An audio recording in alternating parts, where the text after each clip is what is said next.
Hello, welcome to 5Models. So, cleaning your airbrush.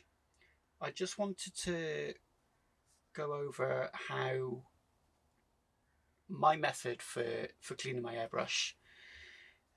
It may not be everyone's method. There's no right or, well, there are wrong ways to do this, but there's no real right or wrong way to do this. It's whatever works for your airbrush. So a couple of things before I start though. Firstly, just show you this. Never ever let your airbrush get in this condition, because you just shouldn't be letting it get like this. I've done this on purpose for the purposes of making this video and to show you how easy this particular airbrush is to clean. It's the Infinity CR Plus from Harder and Steenback, before Iwata bought the company. So mine is still a Harder and Steenback Infinity. It's still the same airbrush, so let's not go into that. So a few things you need: a couple of medicine pots. This is a handy little tool, and it's used for taking out the needle guide that's buried deep in here.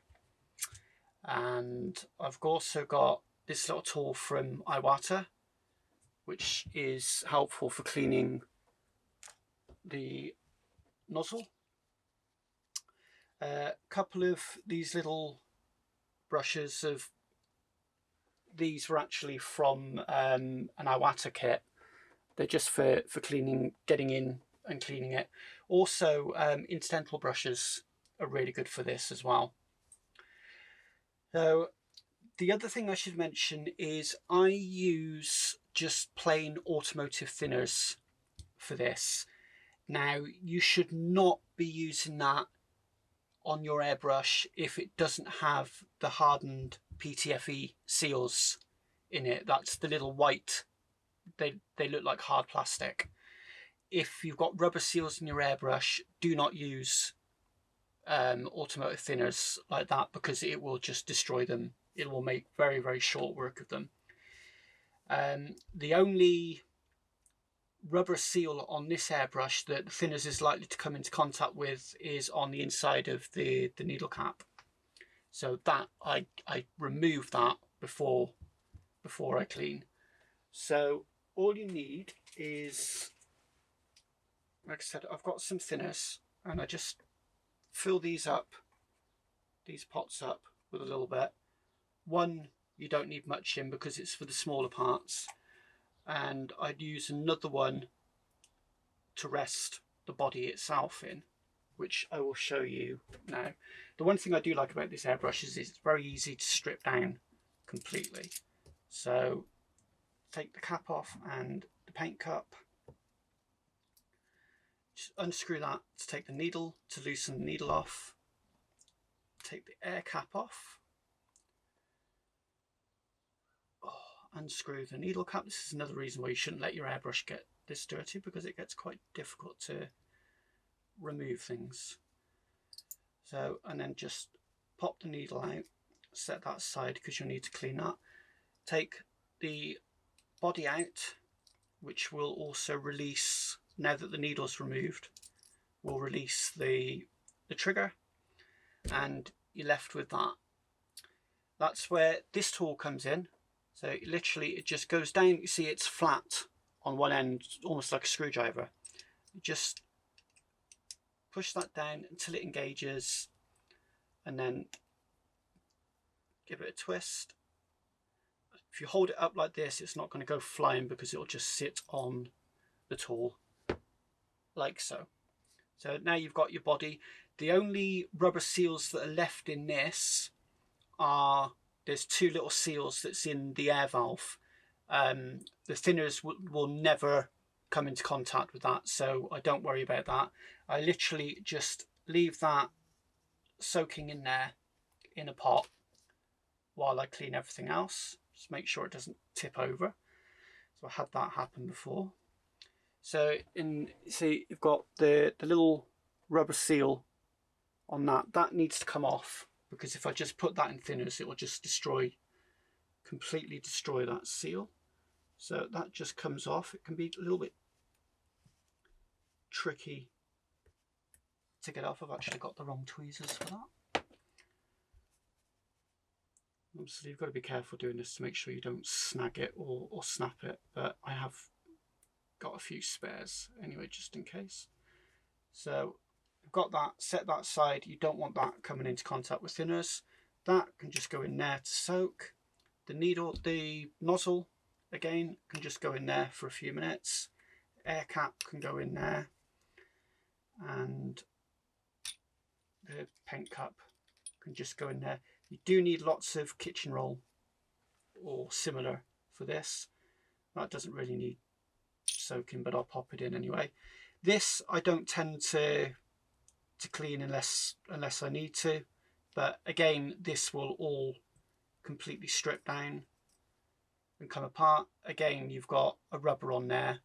You can see mine's looking pretty worse for wear. It doesn't really do anything, it's just for the air, for the handle. But if you do want to give this a quick soak, you can just take that off and that will clean up. So for cleaning the needle, which you can see is in a very sorry state, I just get a piece of my kitchen roll, fold it in 4, and just use some of the thinners that I've got. Just soak that a little bit, and literally just run the needle through it until, check after each time you do it, you can see it's getting progressively less.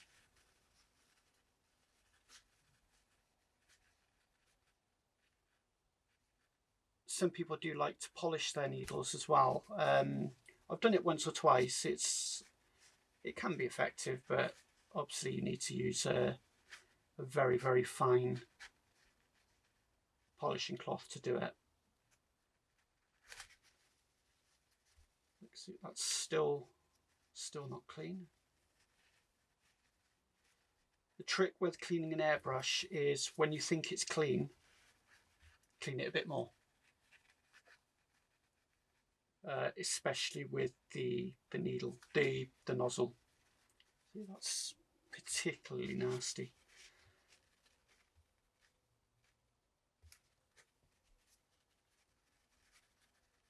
I don't think I've ever let my airbrush get this dirty before.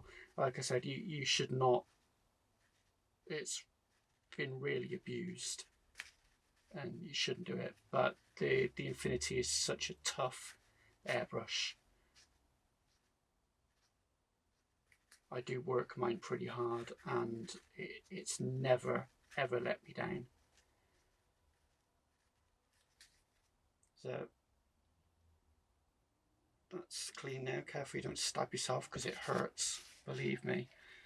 So I'll keep hold of that because I can use that for cleaning the air cup, which should clean really, really easily. Now it's had I should have actually shown you before. You can still see it's quite mucky in there, but this airbrush is chrome plated, so using thinners on it doesn't affect it at all.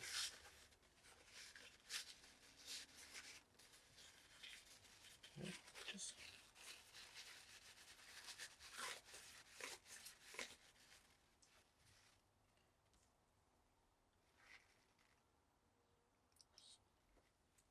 give it a little bit more of some more thinners just to make sure I get everything off. Another way of doing it, I use this method for doing the needle as well. It's just crunching up your kitchen roll and soaking it briefly in the thinners, and then you can just ram it in there with your thumb and really give a good clean. See, and you can see the difference already. That's so much cleaner.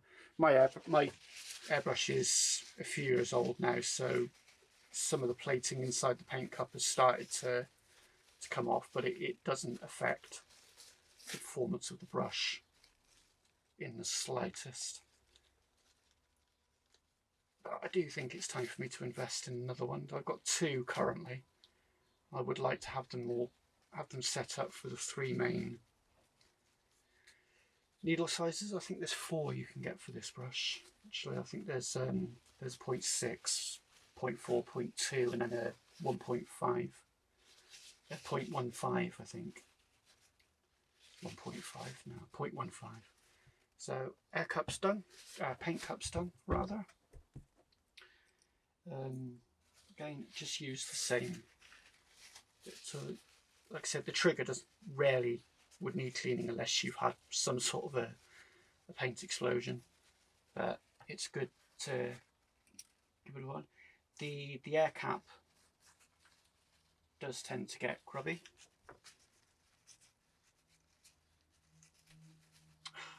But it's stuck now. Especially on the inner surfaces of these tongs, the paint does seem to gather on there, depending if you've not got your mix right. I'm missing. I've got these as well. These are old. I don't use these very often because they were cheap and they don't like the thinners, but they're handy once in a while, just for getting the inside. Just make sure there's nothing left on the inside. So that's the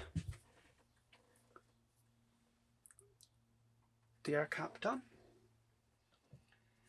Similar sort of process for the needle cover, the nozzle cover. I'm not sure what you call that bit actually. I'm probably getting all of the part names wrong.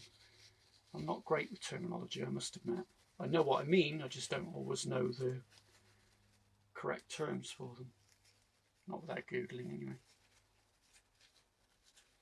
So for this, you want to use one of I might use this one as well, actually. Just, it does look pretty clean in there, but it's just to make sure that you've got everything off. Just give that a twist and clean. Quite often what I do is I've got a magnifying glass, and I use that because my eyesight's appalling, and I can use that to get a better look. See if everything's clean. Something stuck in the bottom of there.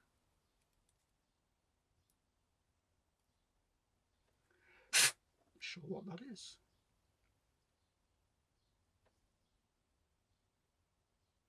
I can just see it in the end there. No idea what that is.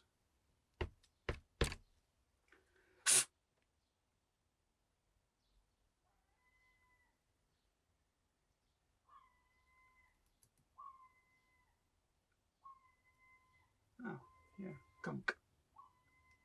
So that's not quite clean. So use this little tool. This is actually for the needle, for the nozzle, but it'll work just as well on this, just to see if there's anything that needs scraping, which there is.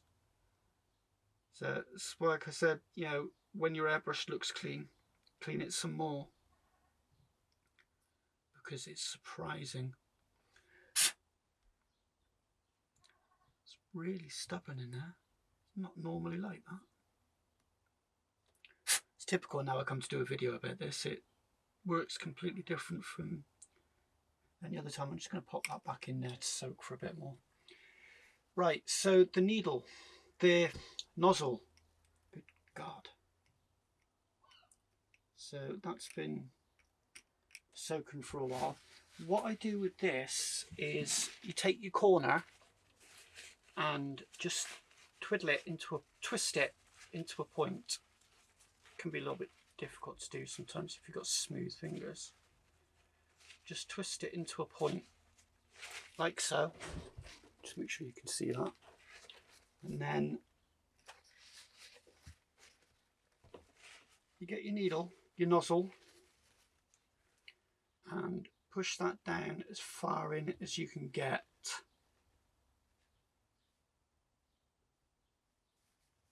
Let me see. And then all I do is I just dip that in the thinners, just so that the tissue paper soaks up a bit of the thinners, and then just twist the nozzle in the opposite direction so that it's sort of like it's trying to expand the kitchen roll inside. And you can see it's brought out a load of crud. And just again, just repeat it. You can do this 4 times per sheet, because obviously you've got 4 corners. I will try and hurry this along so that this video doesn't end up too long. I'm going to dip that in there, it's easier to get to. And this is a good way of gauging whether the nozzle is clean as well, because when you start to do it, and it's not bringing anything out, you know that you're fairly heading in the right direction for it being clean. And I do use these brushes as well.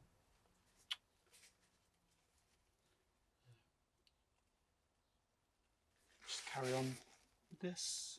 Doesn't normally take long, but like I said, I have let my airbrush get very, very dirty on purpose, so it's probably going to take me longer than it would do normally. Normally when I do this, it takes me about 20 minutes at most.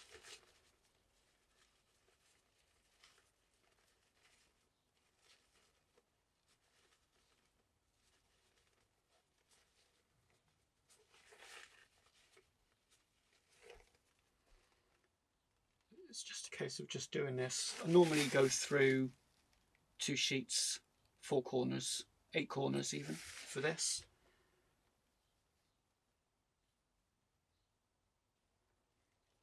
You can see it's getting less and less. I'm just going to go at it with these little brushes as well. Just dip in the thinners, just push down and just give it a few twists. And you can see that's still bringing out. Just dip it back in to get rid of it, the crap you've just pulled out, and just repeat. And just keep doing this until you're not bringing anything out or anything noticeable.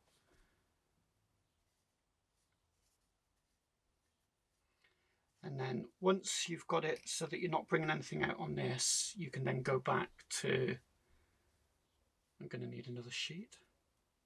You can go back to your kitchen roll and just finish off that until that's coming out as clean as you can get. Again, it's using a combination of things. You can also use this little tool as well if you need to scrape anything off that's been particularly stubborn. Although I don't like using that because it's easy to push too far and widen the nozzle itself.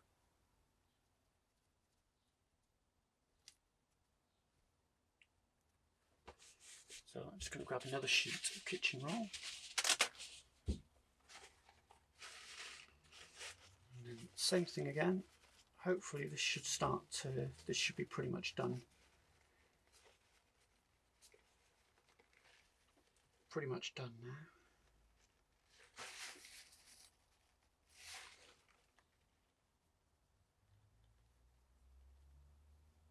Yeah, see it's much cleaner.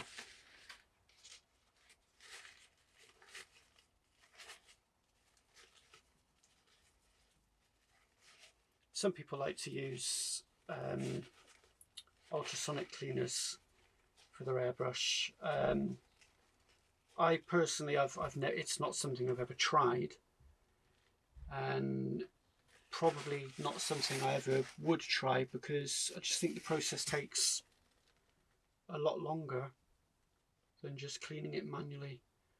And yes, I know that they do tend to get things a lot cleaner than you can do this way.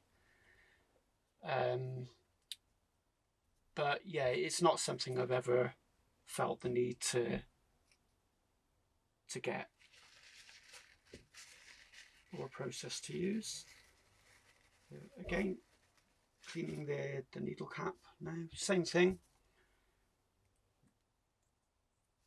This should be a bit cleaner now. Yeah, that's much better now. Just needed that extra soak to clean it off. So I'll put that back on because I don't want to stab myself with it. Oh, I forgot to dip this. I mean, you don't actually need to, as a rule, and I'm not going to on this occasion, but you can dip that as well and just clean that. So now, excuse me, now we come on to the body, which is in a pretty sorry state. So I'll just dry that off. Again, I just use the brushes just to go around the top where the paint cup screws into, just to get everything freed up, and push that down. You can push it through.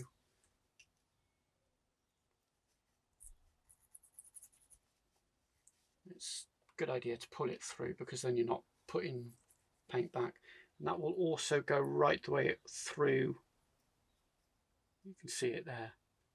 You can get that right the way through, and it's really good. This is where it gets a bit messy because it splatters everywhere, but you can really use that to clean the inside, which gets unbelievably mucky when you don't regularly clean your airbrush like I've done in this instance.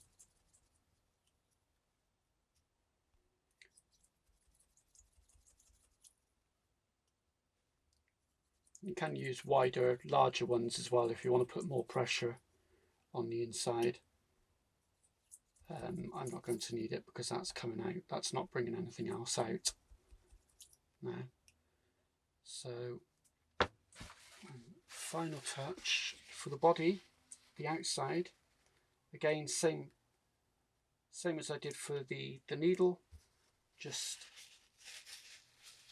soak some on some kitchen roll and just give that a clean on the outside.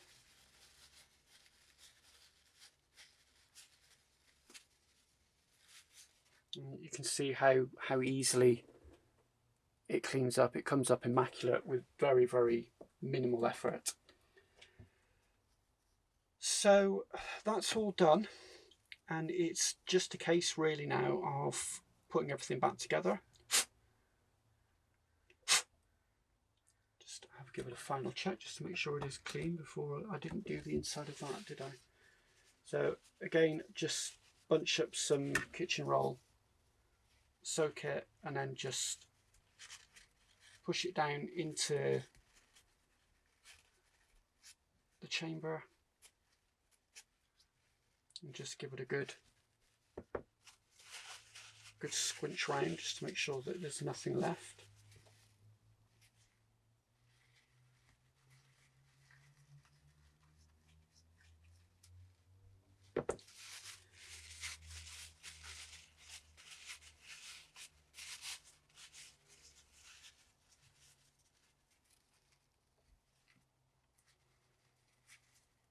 Really important to make sure that you've got this clean, because anything that's left in there, it's going to go straight into the next time you use it.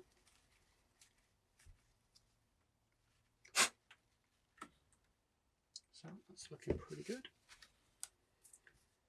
So now it's a case of putting everything back together. Like I said, these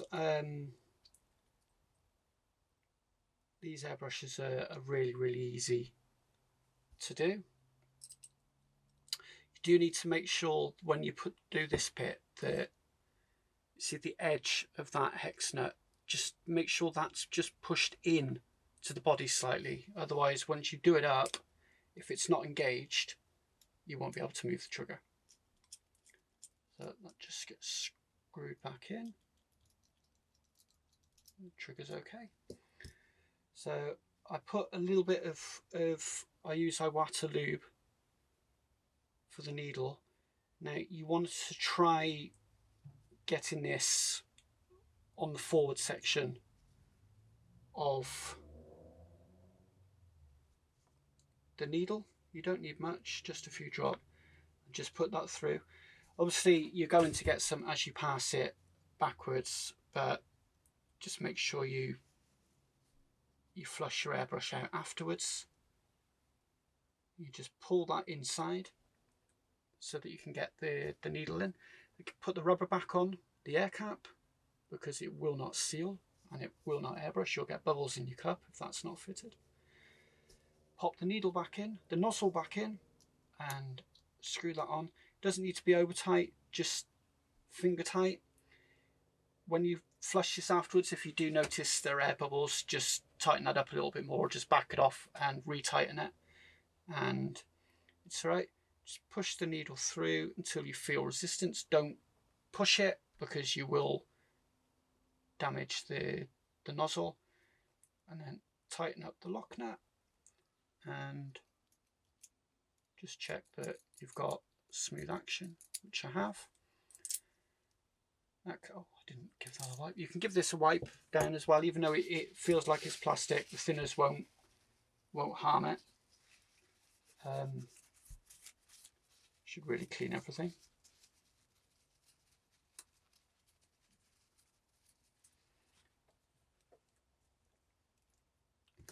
See, this is me not paying attention. I forgot to put the packing nut back in.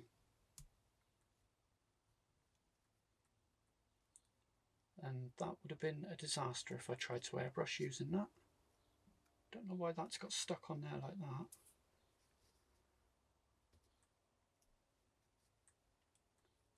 So back this off again. To refit this, same way as you did before, just pop it back on the tool so that it's engaged with the flat end, and you just slide that in. It's self-centering, the tool helps to align it, and then just screw it back in. Again, you don't need to over tighten, just finger tight is fine. So now we can try again to put this back together.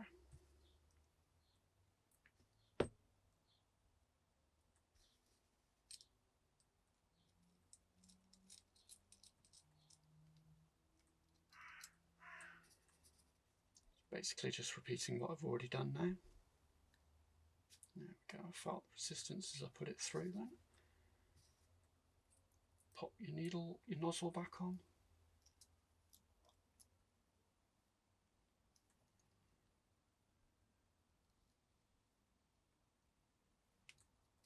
That's better.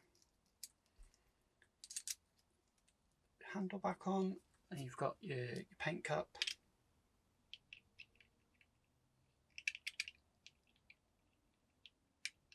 Which sometimes can be a pain to get it engaged with threads. And finally, your air cap. And that's it. Airbrush is fully cleaned and ready to go. Just flush it through with some clean thinners just to make sure it's fully clean, and you just dilute and remove any lube that's forward of the paint cup, and that is literally all there is to it.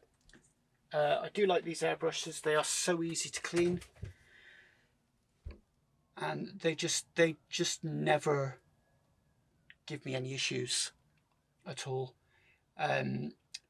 For parts wise, for this airbrush, you can get every single part individually, so if you do need to replace a part, it's all completely replaceable, and it's really easy to service. They're expensive, around about £160, £180 for the base model, or in the 200s if you get the 2-in-1 like I've got, which comes with 2 different needle and nozzle sets.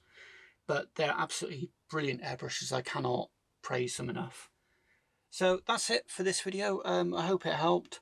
Like I said, just a few reminders. If your airbrush has got rubber seals, that you can't remove or aren't easy to remove or aren't meant to be removed, then I wouldn't recommend using automotive thinners for this. Just use a proper airbrush cleaner.